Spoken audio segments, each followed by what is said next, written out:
why he behaved the way he did and why he was so reckless and callous and honestly abusive to other women. Can you believe Matt Lauer, the trusted news anchor who once defined American mornings, saw his rise turn into an infamous fall from grace following shocking misconduct allegations and disturbing stories involving NBC colleagues. While many remembered him as kind, generous, and a good colleague, the fallout from those events reached its peak years later. What came next was not just surprising, it was a final sentence that closed the chapter for good. Matt's story began humbly on December 30, 1957, in New York City.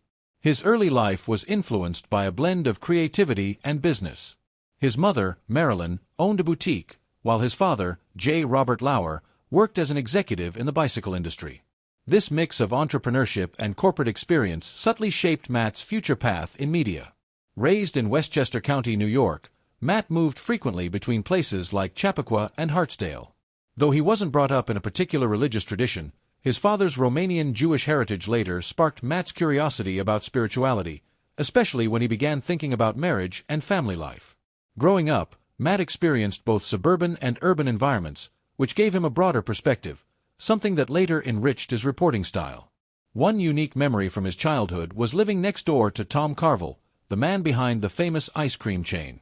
Playing in Carvel's truck and enjoying frozen treats like flying saucers was a quirky highlight of his youth.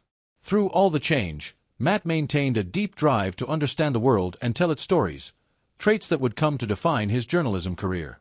After high school, Matt enrolled at Ohio University's Scripps College of Communication, where his interest in media and journalism deepened. In 1979, however, just before finishing his degree, he made the bold decision to leave college and take an internship at WKTV, a station serving parts of Ohio, West Virginia, and Kentucky. This hands-on experience was the start of his career in broadcasting. Despite his rising career, something felt unfinished. In 1997, at the age of 39, he returned to Ohio University to complete his degree, a milestone he viewed as proof that education still mattered, even after success. Matt's early career saw rapid growth. After WKTV, he became a producer and later an on-air reporter. He moved up quickly, landing jobs at various local stations like WWTV and hosting shows across the East Coast. When Public Management magazine was canceled in 1986, Matt and co-host Jill Rappaport transitioned to a new program called Made in New York at WNYW. This opportunity led to Matt's first national exposure, co-hosting Fame, Fortune and Romance, a daytime spin-off of Lifestyles of the Rich and Famous with Robin Leach. In 1989, he returned to New York City to host 9 Broadcast Plaza, a live, 3-hour morning show that helped raise his profile.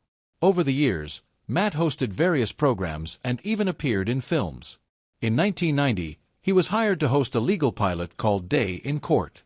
By 1992, Matt's career took a major leap when he joined NBC. He became co-anchor of Today in New York, and his talent quickly made him a familiar face in American households. A year later, he co-anchored Live at 5 with Sue Simmons and remained on the evening news until 1996. His growing popularity and multiple fill-ins on The Today Show earned him a full-time position as its news anchor in January 1994. In 1997, Matt achieved a major milestone, becoming the main co-anchor of The Today Show, succeeding Bryant Gumbel. He worked alongside iconic co-hosts like Katie Couric, Meredith Vieira, and Ann Curry, helping the show remain a top-rated morning program for over 2 decades. From 1998 to 2011, Matt also hosted a popular segment called Where in the World is Matt Lauer?, inspired by the Carmen Sandiego franchise. This feature took him across the globe, from the Great Wall of China to Easter Island, while covering major events like the Olympics and presidential campaigns. Matt's career was filled with high-profile interviews and memorable moments. In 2005, he had a tense exchange with Tom Cruise over psychiatry and postpartum depression, an interview Cruise later said he regretted. In 2007, Matt interviewed Princes William and Harry on the 10th anniversary of Princess Diana's death and co-hosted the Macy's Thanksgiving Day Parade. He also appeared on Will and Grace, Sesame Street, alongside his daughter, and hosted The Greatest American on Discovery Channel. In 2009, he gave a speech at Harvard's Class Day, a prestigious moment in his career. He even had roles in films, including Land of the Lost, 2009, The Beaver, 2011, and voiced a reporter in Curious George 2, Follow That Monkey. He was also a staple at the opening ceremonies of the Olympics, co-hosting events in 2008, 2010, 2012, 2014, and 2016. However, his commentary at the 2012 London Games drew criticism for being called out as ignorant and banal. In 2012, Matt signed a lucrative contract extension with NBC, reportedly worth $25 million per year through 2018. Around this time, speculation arose about his role in co-anchor and Curry's departure from the Today Show, a decision linked to internal NBC tensions and dubbed Operation Bambi. In 2014, he stepped in as primetime Olympic host when Bob Costas was sidelined due to an eye infection, a significant spotlight moment for Matt. In 2015, he conducted a groundbreaking interview with Charlie Sheen, during which Sheen revealed he was HIV positive. The next year, Matt moderated back-to-back interviews with presidential candidates Hillary Clinton and Donald Trump. These interviews were heavily criticized. Matt was seen as overly focused on Clinton's email server and not pressing Trump on controversial claims. CNN later attributed the poor reviews partly to the interview format's rushed structure. Despite the missteps, Matt Lauer remained one of the most recognizable faces in American journalism, until his legacy was shaken by scandal. The story of Matt Lauer is one of great ambition, professional highs, and a deeply public fall, an enduring reminder of both the power and peril that come with prominence. Matt Lauer continued to secure high-profile interviews, and in January 2017, he reached a major milestone: 20 years on the Today Show. NBC celebrated his two-decade legacy by showcasing some of his most memorable moments. At the time, it seemed like his career was at its peak, filled with major interviews and exciting opportunities. But soon, everything changed dramatically.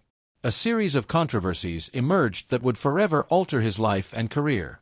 What exactly happened to Matt Lauer, and what were the consequences?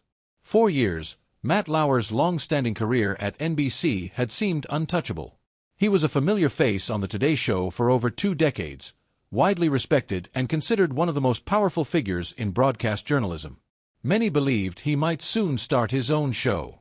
But on November 29, 2017, NBC made a shocking announcement.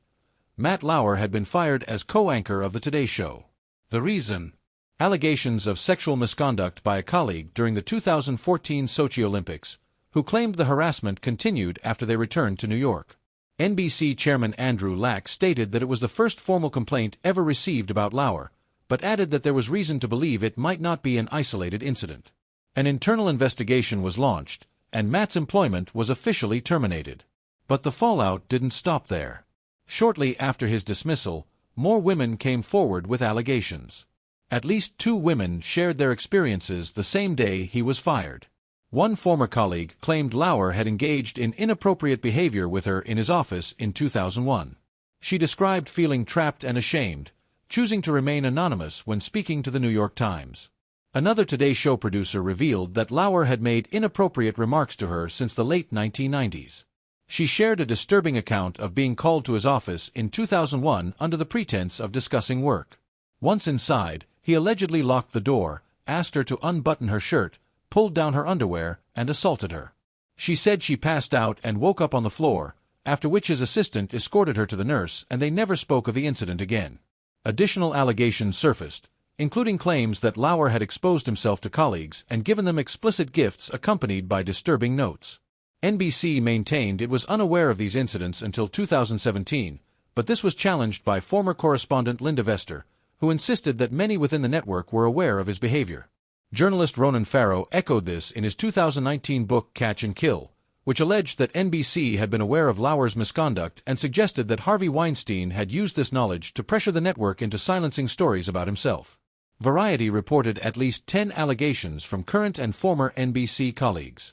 Among the most serious accusations was that of Brooke Nevils, an Emmy-nominated producer. Her story, detailed in Farrow's book, became the turning point in the public's understanding of Lauer's behavior.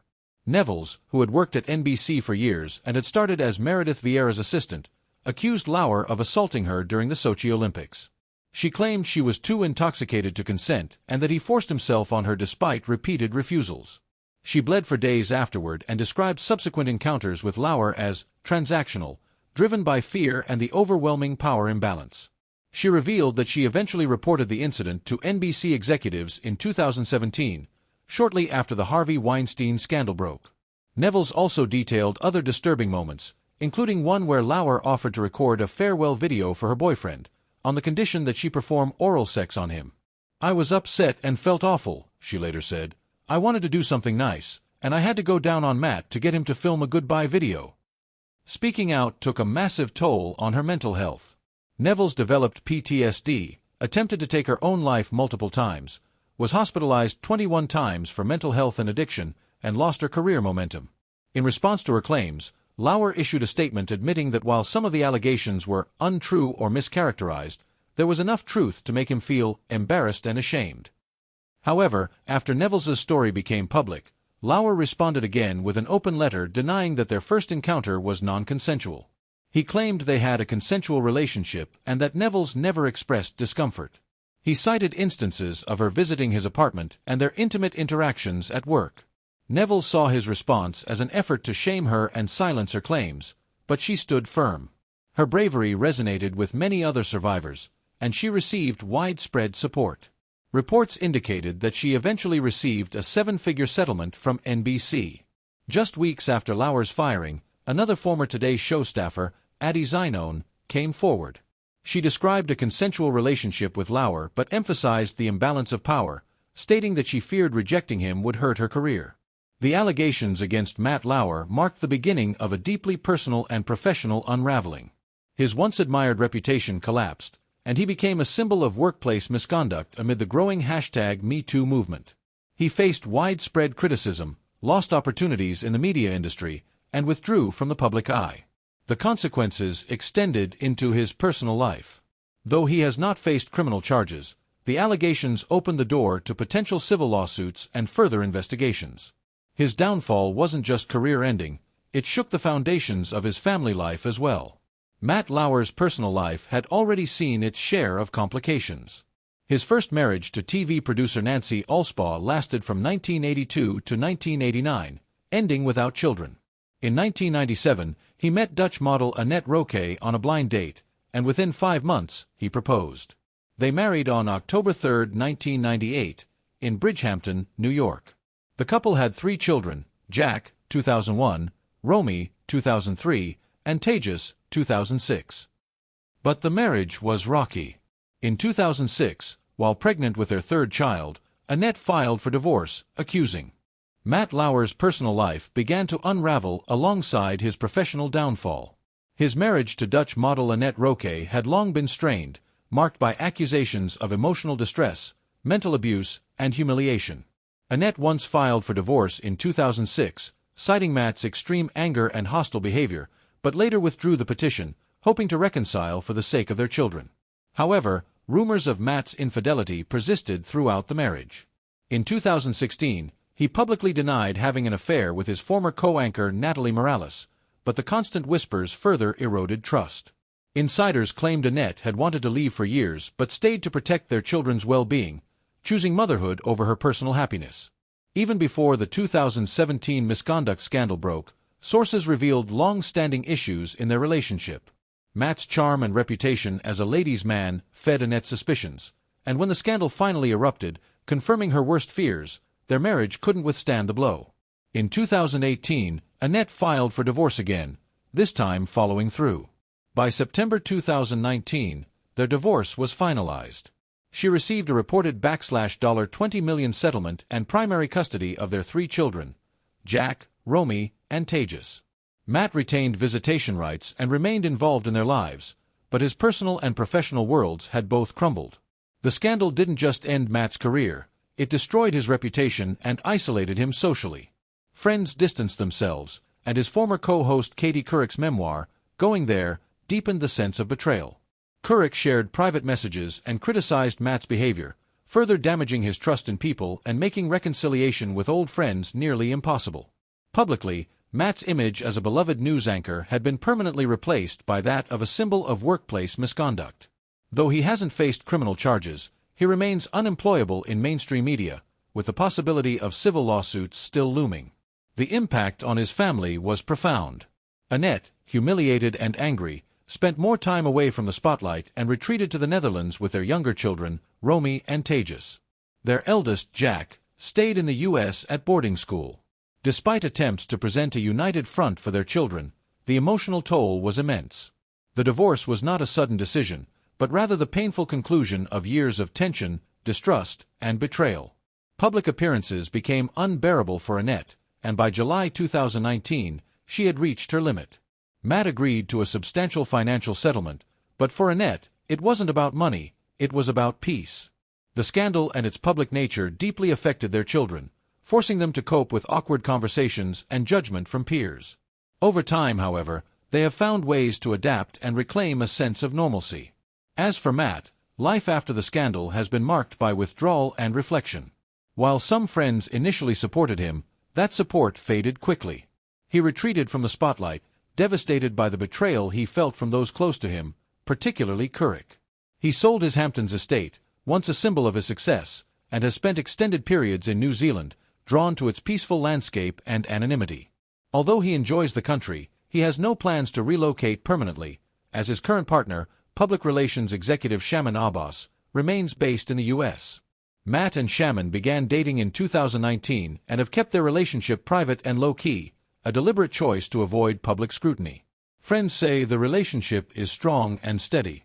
Despite the collapse of his career, Matt has tried to remain a present and supportive father, maintaining close bonds with his children. He also continues to co-manage a horse farm with Annette, indicating that some level of cooperation remains, especially regarding their shared responsibilities and children's well-being. There have been hints that Matt is quietly exploring new projects, though nothing concrete has been made public. His longtime friend Bryant Gumbel has reportedly encouraged him to stay connected to professional pursuits, but any return to public life appears unlikely. The consequences of the scandal have been lasting and far-reaching, touching every aspect of Matt's identity. Today, Matt Lauer leads a far quieter life than he once did. The fame, influence, and admiration he enjoyed for decades are gone. In their place is a life focused on personal growth, privacy, and family. While the shadow of his past continues to follow him, Matt appears to be seeking peace, trying, however quietly, to rebuild what's left of his life outside the glare of the spotlight.